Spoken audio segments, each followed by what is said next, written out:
اعوذ باللہ من الشیطان الرجیم بسم اللہ الرحمن الرحیم یا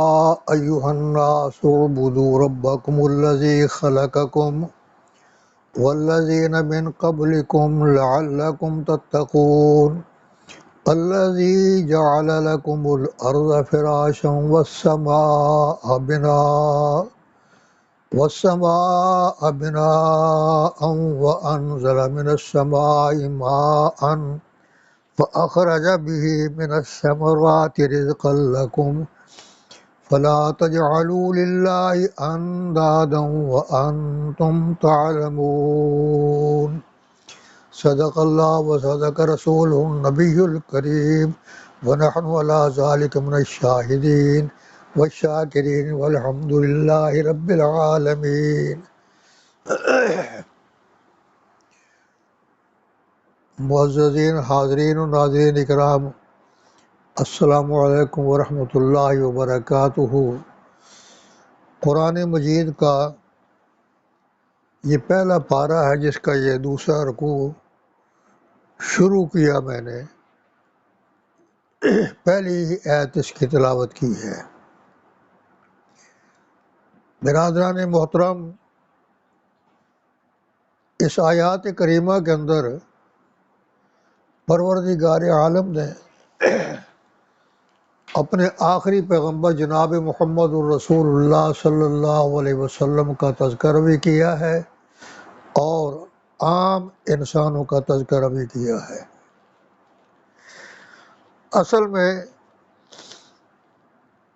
تاریخ انسانیت کا مطالعہ کر کے دیکھیں، نظر ثانی کریں، غور فکر تدبر و دھیان کریں تو آپ کو معلوم ہو جائے گا کہ دنیا میں جتنے پیغمبر آئے، حضرت نوح علیہ السلام سے لے کر جناب عیسیٰ علیہ نبینا علیہ السلام تک، ہر پیغمبر اپنی قوم، اپنا قبیلہ، اپنا خاندان، اپنی برادری، اپنے ہی لوگوں کے لیے اللہ کا نبی، اللہ کا رسول بن کر آیا ہے۔ ہر پیغمبر نے ایک ہی آواز اٹھائی، ایک ہی نعرہ بلند کیا کہ یا قوم، یا قوم، کہ اے میری قوم کے لوگوں، اے میری برادری کے لوگوں، اے میرے قبیلے کے لوگوں، اے میرے خاندان کے لوگوں۔ اس کے علاوہ کسی پیغمبر نے کوئی دوسرا نعرہ بلند نہیں کیا ہے۔ نوح علیہ السلام آتے ہیں، وہ بھی کہتے ہیں یا ایھا الذین آمنوا، نہیں کہتے یا ایھا الناس بھی نہیں کہتے، بلکہ کہتے یا قوم اعبدوا اللہ ما لکم من الہ غیرہ، کہ اے ہماری قوم کے لوگوں، اللہ کے سوا کوئی تمہارا معبود نہیں ہے، کوئی معنی میں حقیقی نہیں ہے، کوئی تمہارا حاجت روا اور مشکل کشا نہیں ہے، تمہارا کارساز نہیں ہے۔ موسیٰ علیہ السلام آئے، عیسیٰ علیہ السلام آئے، ابراہیم خلیل اللہ آیا، اسماعیل ذبیح اللہ آیا،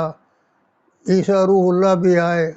اور جتنے پیغمبر آئے سارے کے سارے ایک ہی نعرہ لگاتے ہیں۔ جب آخر میں باری آمنہ کے لال جناب محمد الرسول اللہ صلی اللہ علیہ وسلم کی باری آئی تو آپ نے قوم کا نام نہیں لیا، آپ کو پوری انسانیت کے لیے،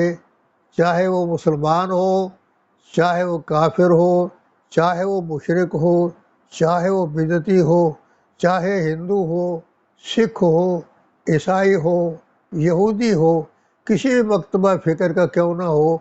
لیکن آپ نے مخصوص قوم کا نام نہیں لیا، بلکہ آواز دی تو کیا کہا؟ یا ایھا الناس، اے لوگو، اے انسانوں، اے مانسوں، اے اولاد آدم، سب کا نام لے کے ایک ہی لفظ میں شامل کر دیا۔ کیا کہا ان کو؟ اعبدوا ربکم، انسانوں، انسانیت کا تقاضا تو یہی ہے کہ سارے کے سارے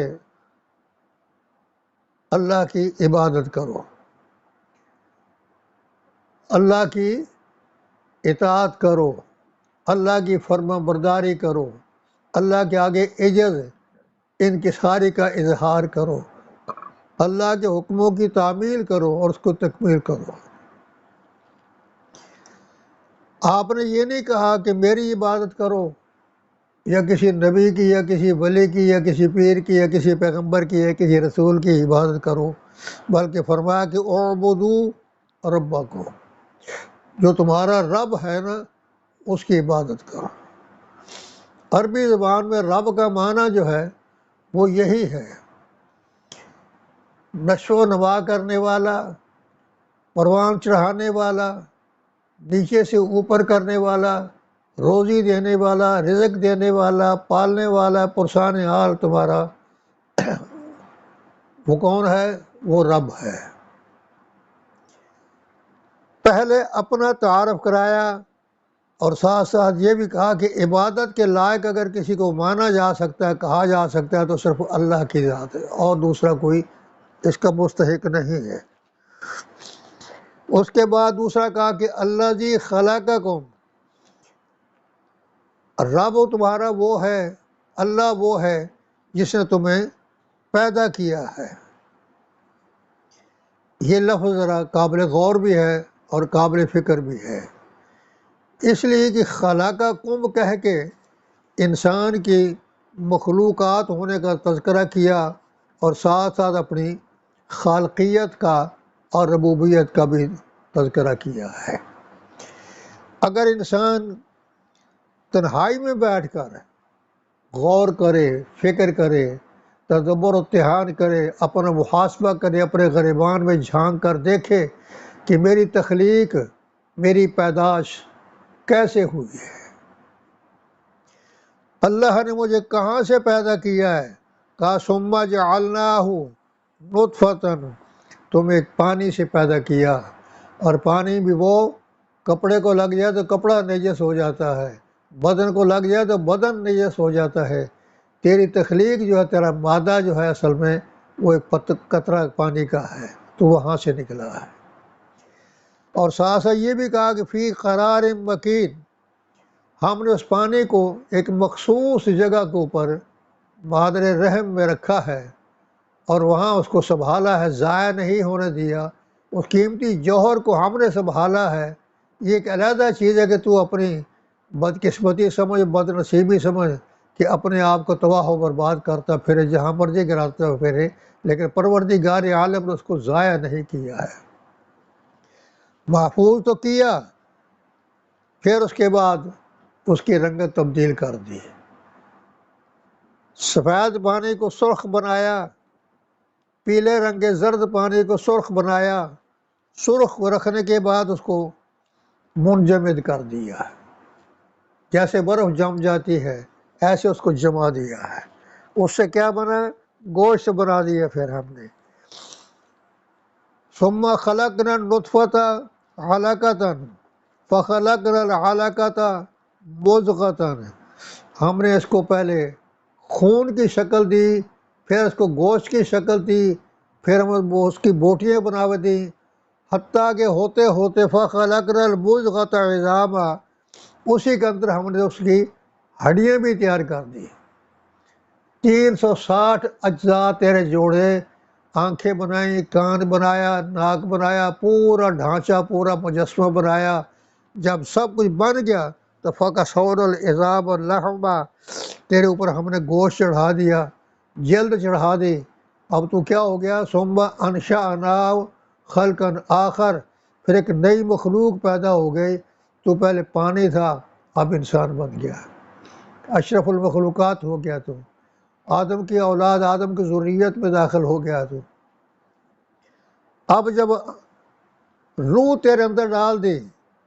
اب تیرے کان سننے لگ گئے، آنکھیں دیکھنے لگ گئیں، دل دماغ سوچنے اور سمجھنے کی صلاحیتیں جو تھی وہ بروکار انہوں نے اپنا کام شروع کر دیا،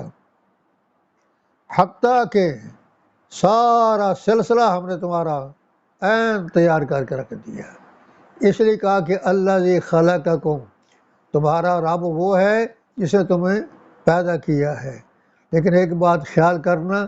کہ اگر میں پیدا کر سکتا ہوں تو پیدا کرنے کے بعد تمہیں میں میت بھی بنا سکتا ہوں میں۔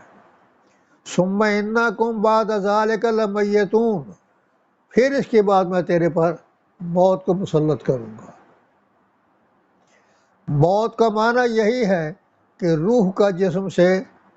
من کل الوجوہ منقطع ہونا، علیحدہ ہو جانا، یعنی روح جسم فانی سے نکل جاتی ہے تو انسان میت ہو جاتا ہے، اور جب میت ہو جاؤ گے تو اس وقت کیا ہو جاؤ گے؟ بے جان ہو جاؤ گے، بے روح ہو جاؤ گے، تمہارے اندر نہ ادراک رہے گا، نہ شعور رہے گا، نہ کوئی حس رہے گی، نہ سننے کی صلاحیت ہے، نہ بولنے کی صلاحیت ہے، نہ دیکھنے کی صلاحیت ہے، نہ کلام کرنے کی صلاحیت ہے، نہ کسی کے سوال کا جواب دینے کی صلاحیت رکھتا ہے۔ پھر ایک وقت تیرے پر وہ بھی آئے گا کہ ثم انکم یوم القیامت تبعثون، پھر قیامت کا دن آئے گا تو پھر ہم تجھے نئی زندگی کا آغاز دیں گے اور نئے سرے سے اٹھائیں گے اور نئے سرے سے تجھے بیدار کریں گے، اور پھر تو دیکھے گا کہ آج کیا منظر ہو رہا ہے۔ برادران محترم، اللہ نے مختصر الفاظ میں انسان کو اس کی پیدائش کا پورا منظر جو تھا اس کا نقشہ بتا دیا ہے کہ تو اصل میں ہے کیا چیز، اور اب تو اپنے آپ کو کیا سمجھتا ہے اور کیا بناتا ہے، یہ اپنے گریبان میں جھانک اپنا احتساب کر اپنا محاسبہ کر کے دیکھ لے۔ اس کے ساتھ ساتھ یہ بھی کہا کہ اللہ جی خلقکم والذین من قبلکم، بلکہ یہ نہیں سمجھنا کہ مجھے پیدا کیا، بلکہ اللہ فرماتے ہیں کہ میں نے تیرے سے پہلے بھی تیرے آبا و اجداد کو پیدا کیا، تیری والدہ بنائی، تیرے والد کو بنایا، کسی کو چچا بنایا، کسی کو ماموں بنایا، کسی کو خالو بنایا، کسی کو دادا بنایا، کسی کو نانا بنایا، کسی کو کوئی درجہ دیا۔ یہ سارے من قبلکم تیرے سے پہلے کے لوگ ہیں جو گزر چکے ہیں، ان کو بنایا ہے۔ اسی طریقے کے ساتھ ساتھ باقی چیزوں کا بھی قرآن مجید تذکرہ کرتا ہے۔ الذی جعل لکم الارض، ہم نے زمین کو فرش بنایا ہے۔ کبھی زمین کے اوپر بھی غور کیا، تدبر کیا، دھیان کیا ہے، جس کے اوپر تو اکڑ اکڑ کر چلتا ہے اور زور زور سے پاؤں مار کے چلتا ہے، ایسے ہی جیسے کہ زمین کو تو پھاڑ دے گا، یا اکڑ کے چلتا اونچا ہو کے شاید آسمان کو گرا دے گا تو، حالانکہ تجھے اپنا آپ کو پتہ نہیں کہ میری اپنی حیثیت، میری اوقات کیا چیز ہے اور میں کیا کر رہا ہوں۔ یہ ساری چیزیں بیان کرنے کے ساتھ ساتھ کہا کہ لعلکم تتقون، یہ دلائل، یہ براہین، یہ سب چیزیں تیرے سامنے ہم اس لیے لائے ہیں تاکہ تو تقوی اختیار کرے، اللہ کا خوف، اللہ کا ڈر تیرے دل میں پیدا ہو جائے اور خشیت الہی پیدا ہو جائے، اللہ کے آگے عجز انکساری کا اظہار کرنے والا تو بن جائے۔ ہم نے تجھے اس انداز سے پیدا کیا ہے۔ اسی طریقے کے ساتھ کہا کہ والسماء بناء، آسمان کو ہم نے سائبان بنا دیا، چھت بنا دیا تیرے لیے، اور اس زمین کے اوپر لمبے لمبے پہاڑ، اونچے اونچے پہاڑ، جدھر دیکھتا ہے نظر بہار پہاڑ ہی پہاڑ ہیں، وہ کناتیں بنا دی ہم نے۔ آسمان کو چھت بنایا،